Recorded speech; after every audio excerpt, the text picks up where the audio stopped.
1. वस्तूच्या गतीच्या अवस्थेत बदल होण्यासाठी ओढणे किंवा ढकलणे फोर्स लागते.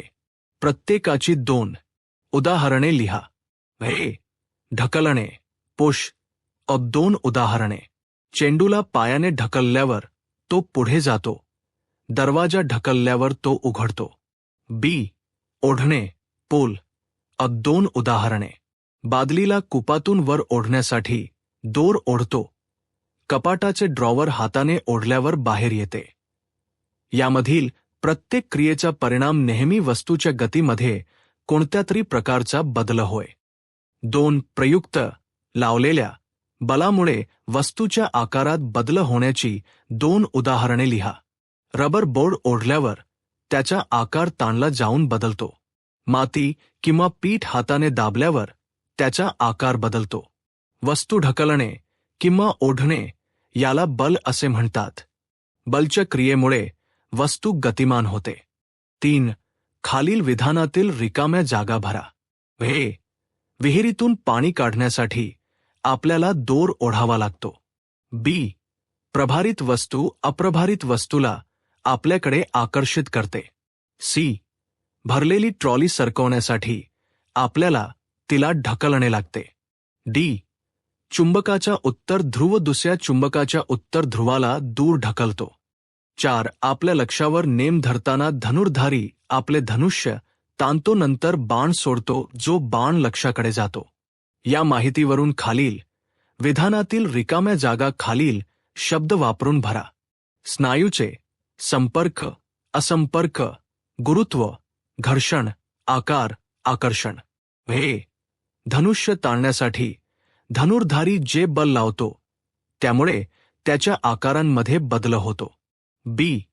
धनुर्धारीने धनुष्य ताणण्यासाठी वापरलेले बल हे स्नायू बलाचे उदाहरण आहे. सी. बाणाच्या गतीच्या अवस्थेत होणाऱ्या बदलास जबाबदार असणाऱ्या बलाचा प्रकार संपर्क बल या प्रकाराचे उदाहरण आहे. डी. जेव्हा बाण आपल्या लक्ष्याकडे जातो त्यावर कार्य करणारे बल हवेच्या घर्षणामुळे आणि गुरुत्वामुळे कार्य करते. 5. खालील स्थितीमध्ये बल आणि ज्या पदार्थावर ते कार्य करते त्यांच्यात प्रयत्न करणारे मध्यस्थ ओळखा. प्रत्येक स्थितीत बलाचे परिणाम सांगा. ए. लिंबाचे काप, फोडी बोटामध्ये धरून पिळणे. उत्तर. लिंबूच्या खोडींचा आकार बदलतो. बी. टूथपेस्ट असलेल्या ट्यूबमधून टूथपेस्ट बाहेर काढणे. उत्तर. टूथपेस्ट बाहेर काढले तर ट्यूबचा आकार बदलतो. सी. भिंतीवर टांगलेल्या स्प्रिंगला वजन अडकविणे. उत्तर. स्प्रिंगचा आकार बदलतो. डी.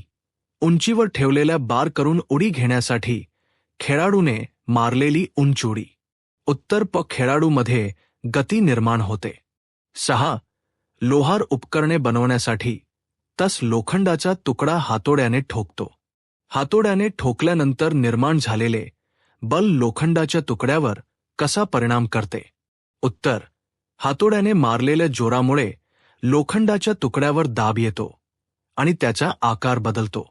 म्हणजेच लागू केलेल्या बलामुळे लोखंड चपटे, लांब किंवा इच्छित आकाराचे बनते. 7. कृत्रिम धाग्यांनी बनविलेल्या कापडावर फुगवलेला फुगा घासल्यानंतर तो भिंतीवर दाबला तर तो भिंतीवर चिकटल्याचे आढळले. फुगा आणि भिंत यांच्यातील आकर्षणास कोणते बल कारणीभूत आहे. उत्तर.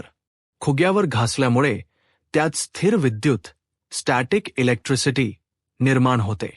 हे स्थिर विद्युत आकर्षण बलामुळे फुगा भिंतीला चिकटतो, म्हणून हे आकर्षण असंपर्क बल आहे. 8. पाण्याने भरलेली प्लास्टिकची बादली तुमच्या हातात धरलेली असताना तिच्यावर कोणती बले कार्य करतात त्यांची नावे लिहा. बादलीवर कार्य करणारे बल तिच्या गतीच्या अवस्थेत बदल का घडवून आणत नाहीत याची चर्चा करा. उत्तर. बादलीवर कार्य करणारी बले. गुरुत्वाकर्षण बल बादलीला खाली खेचते. उलट दिशेने तुम्ही लावलेले उचलणारे बल संतुलन बल बादली खाली पडू नये म्हणून. गतीत बदल का होत नाही. कारण दोन्ही बले परस्पर संतुलित असल्याने बादलीवर एकूण बल 0 होते. म्हणूनच बादली हातात स्थिर राहते आणि गतीत बदल होत नाही.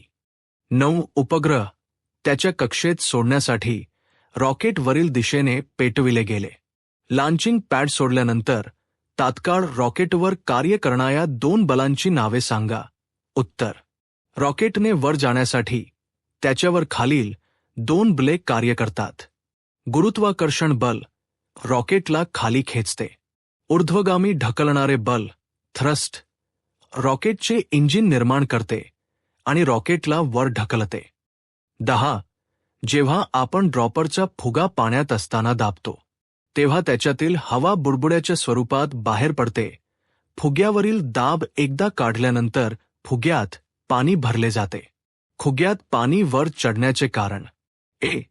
पाण्याच्या दाबामुळे. बी. पृथ्वीचे गुरुत्वाकर्षण. सी. हवेच्या प्रसरणामुळे आकार बदलणे. डी.